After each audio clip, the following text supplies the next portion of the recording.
Rachel's getting engaged. My father's voice rang through the speakerphone, brimming with pride he'd never wasted on me. To the CEO of Stratify Labs. Can you believe it? I glanced at the pitch deck I'd been reviewing before his call. Stratify Labs, a mid-tier SaaS company drowning in operational losses and clinging to buzzwords like AI-led optimization to impress oblivious investors. The wedding will be in Napa Valley, he continued, like I was supposed to be dazzled. Of course, don't worry about the costs. We know things are tight with your job situation. My job situation. That was their delicate way of describing my decision to leave a Fortune 100 role 4 years ago to build my own tech advisory firm in Austin. They never quite got it, especially since I kept my ownership low profile, hiding behind shell entities and silent partnerships. I can handle it, Dad. There was a pause. Then came the inevitable sigh. Oh, Claire, when are you going to stop playing startup and do something real with your life? Rachel's the youngest director at Covexa Capital, and now a CEO fiancé. Meanwhile, you're freelancing. I looked around my downtown penthouse. Floor-to-ceiling windows, clean minimal decor, and the subtle satisfaction of knowing I'd outgrown their approval a long time ago. The engagement party felt more like a corporate merger announcement than a celebration. Vineyard lights twinkled across the hillside venue. Everything about it screamed curated wealth. And there she was, Rachel draped in silk, wearing a smug smile and a diamond that could fund a seed round. Claire, she greeted with thinly veiled surprise. Didn't expect you to show. You didn't even RSVP. Plans cleared up, I said simply, sipping my champagne. Her eyes traveled to my outfit. Oh, I thought you'd wear something more you, she smirked. It is me, just understated. Let me introduce you to Thomas, she beamed, grabbing the arm of a tall man approaching in a navy suit. Thomas Grayson, my fiancé, CEO of Stratify Labs.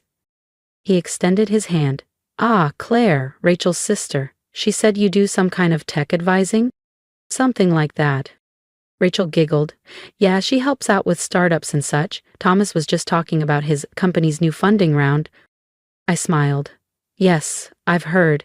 Valuation adjustments, Series B stretch, must be exciting. Thomas blinked. Wait, how do you... I cut in smoothly. My firm was one of the principal reviewers on your acquisition bid. You'll see our name on the paperwork, under Cascade Holdings. We finalized the deal yesterday. His face dropped. Rachel looked between us, confused. Wait, what do you mean? I said, draining the last of my glass. I own controlling interests in Stratify Labs. Congratulations, sis. Looks like you're marrying up. And with that I turned toward the vineyard lights, leaving Rachel speechless and Thomas frozen, hands still half raised. That job, indeed. I took a slow sip of champagne, letting the bubbles disguise the grin tugging at my lips. There would be no expansion, not under Thomas's leadership anyway. Claire never really understood business, Rachel said to the couple beside her. She's more small-scale, tech projects and things. If only she knew. While she was busy curating her Pinterest-perfect wedding, I had been orchestrating the acquisition of her fiancé's crumbling company. Stratify Labs had been circling the drain for months, and Cascade Holdings, my firm, had been preparing to step in. Actually, I said smoothly, I'd love to hear more about these expansion plans. Thomas straightened his tie and launched into a well-rehearsed monologue. Market dominance, vertical integration, predictive automation, the usual buzzwords. Not a single mention of the declining user base or the 3 consecutive quarters of negative cash flow. Fascinating, I murmured. Across the room our father raised a toast to Rachel's brilliant future. The pride on his face didn't even flicker in my direction. Isn't it? Rachel chimed, clearly oblivious. Thomas says I'm a natural for the board. After the wedding, I'll be helping with strategic oversight. Of course she would. He needed her family's social connections he thought still flowed through my father. What he didn't know was that most of those connections had quietly migrated to me. The evening wore on in a haze of imported wine, forced laughter, and polished toasts. Every few minutes, someone would approach Rachel to gush over her brilliant match while offering me that faint smile reserved for underachievers and black sheep. Near the bar, my father leaned in. "I could still get you placed," he said, voice low. "Covexa, maybe, or a partner firm, something with structure, something real." I glanced at the messages on my phone, 2 CEOs, 3 VPs, and a private equity director asking when I'd have time to review their decks. "I'm exactly where I want to be, Dad." He frowned. "You could have been like Rachel." I almost laughed. Rachel, who didn't even realize the board she was about to join would be chaired by her sister. Rachel, who would be introduced to Cascade's new executive leadership during the wedding reception she thought would be the crowning jewel of her year. As I moved toward the exit, Rachel caught up with me. "Claire, I've been thinking," she said, slipping her arm into mine. "After the honeymoon, maybe I can help you get something more secure. At Stratify, maybe an analyst role to start?" I looked at her, really looked. Flawless makeup, designer heels, carefully choreographed joy. She had no idea what was coming. I smiled. "Thanks, Rachel. I'll think about it." Because in just a few weeks, when she stood at the altar and toasted her future, she'd also be unknowingly celebrating mine. She just didn't know I'd be the one signing her CEO's next paycheck. "Thanks, Rachel," I said softly, "but I think I'll stick with what I have." Driving back through the quiet streets of Austin in my modest hybrid SUV, deliberately chosen to keep appearances low, I let a small smile rise to my lips. Let them think I was stuck. Let them whisper about the sister who never quite measured up. Let them pity me. For now. Back in my penthouse, I poured a glass of Cabernet and settled into my office, where floor-to-ceiling windows bathed the room in amber twilight. I opened my laptop, composed a brief message to my board, and hit send. Proceed with the Stratify acquisition. Timeline, 3 weeks. Target date. Wedding day? Sometimes the best revenge isn't loud. It's quiet. It's calculated. It's watching them believe they've won, until the moment you prove they were never even playing the same game. And Rachel's wedding would be that moment. I picked up my phone.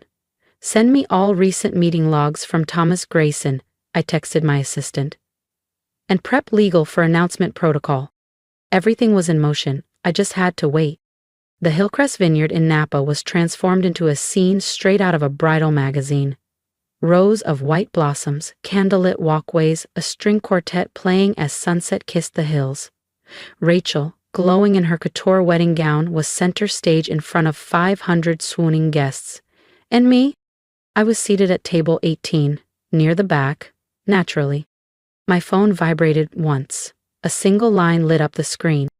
"Acquisition finalized. Congratulations, Miss Caldwell." I took a breath, lifted my champagne flute, and waited. Near the head table, Thomas stood and tapped his glass. "Ladies and gentlemen," he began, his voice smooth and practiced, "thank you for being here on the most important day of my life." He took Rachel's hand. "Today, I not only gain a wife, I gain a partner in every sense. I'm thrilled to announce that Rachel will officially join Stratify Labs as our new Chief Marketing Officer." Applause echoed through the vineyard. My father looked like he might burst from pride. My mother dabbed her eyes with a silk handkerchief. Rachel, beaming, stepped forward. "I'm so excited to take on this role," she said, her voice poised. "And under our leadership, I know Stratify will soar to new heights." I glanced at my watch. 2 minutes to market close. Then, right on schedule, buzz. I read the headline in real time. Cascade Holdings acquires Stratify Labs in $250 M deal. CEO and chair revealed, Claire Caldwell. As if orchestrated, Thomas's phone rang. His expression shifted mid-sentence. He stepped away to answer it, his brow furrowing as he listened. Rachel looked confused. "Thomas?" But he was already walking faster, clutching his phone. Guests looked around. I sat back, sipping champagne, watching the scene unfold like the final act of a silent play. And Rachel?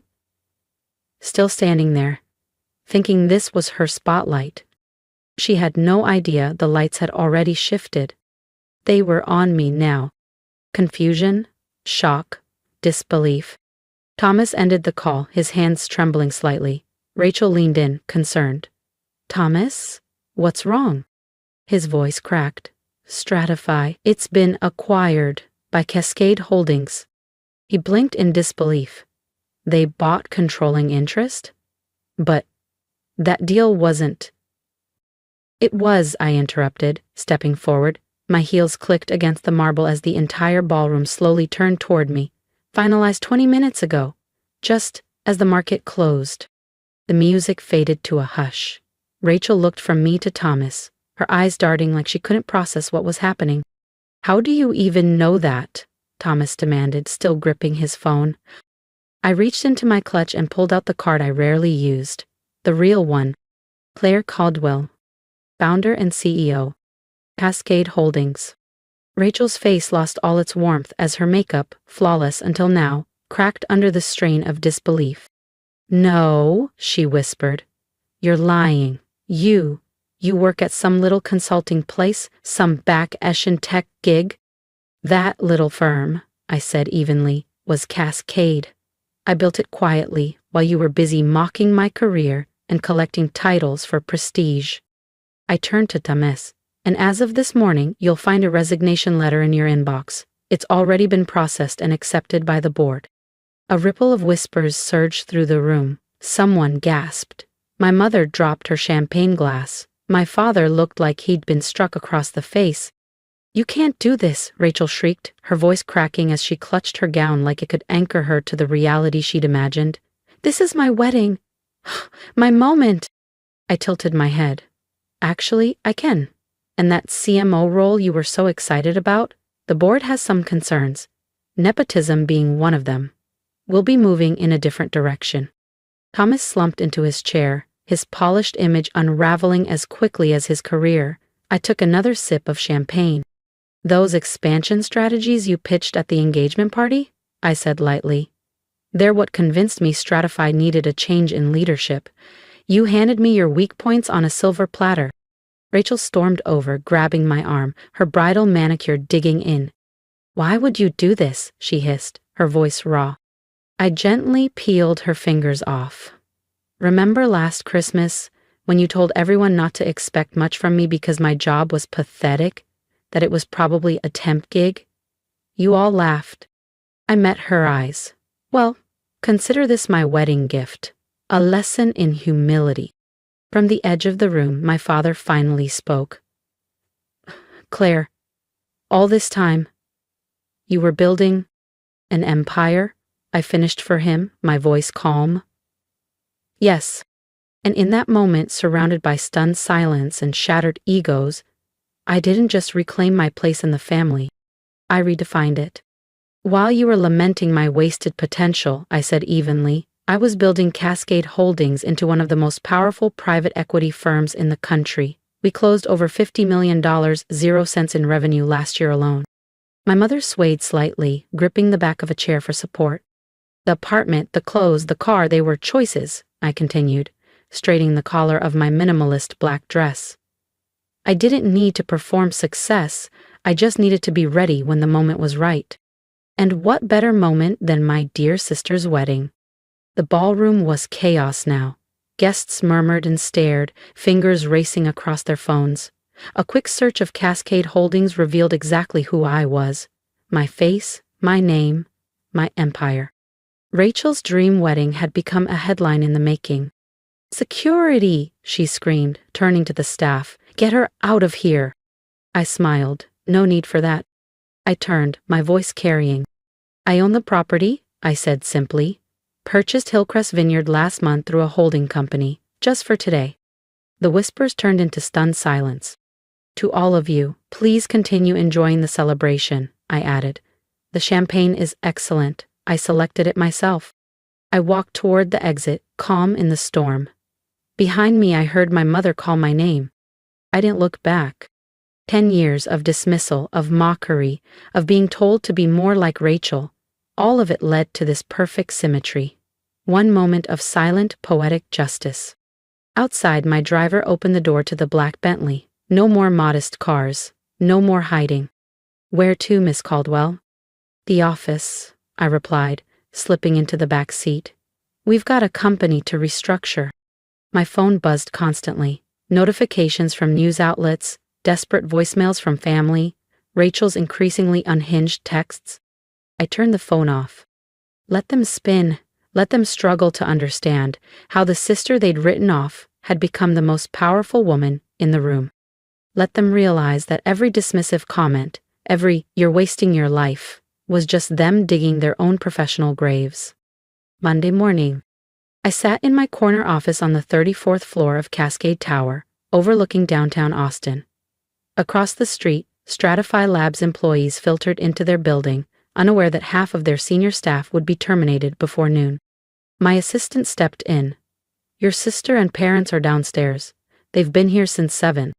"Tell them," I said without turning from the window, "the CEO is in meetings all day." "And Claire," she added with a small smile, "should I send the new org chart?"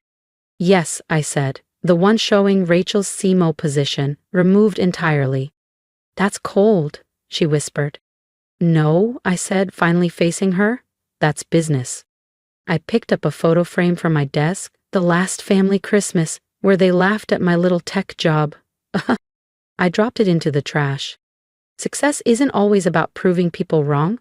Sometimes it's about timing, showing them when it matters most that you were right all along.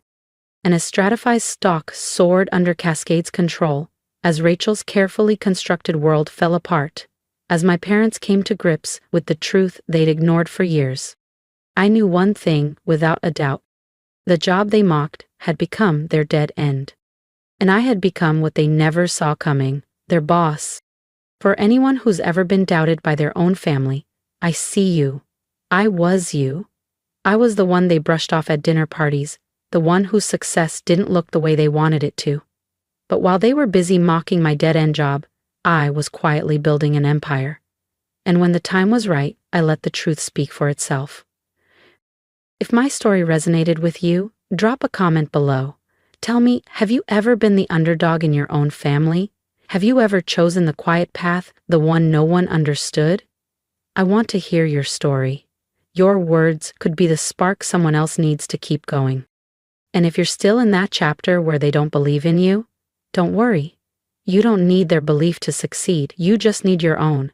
Keep your head down, build with purpose, and when the moment comes, stand tall. Support people who are still building, show love to those walking the hard road, and remember, you don't need to prove them wrong with arguments. You'll prove them wrong with results, just like I did.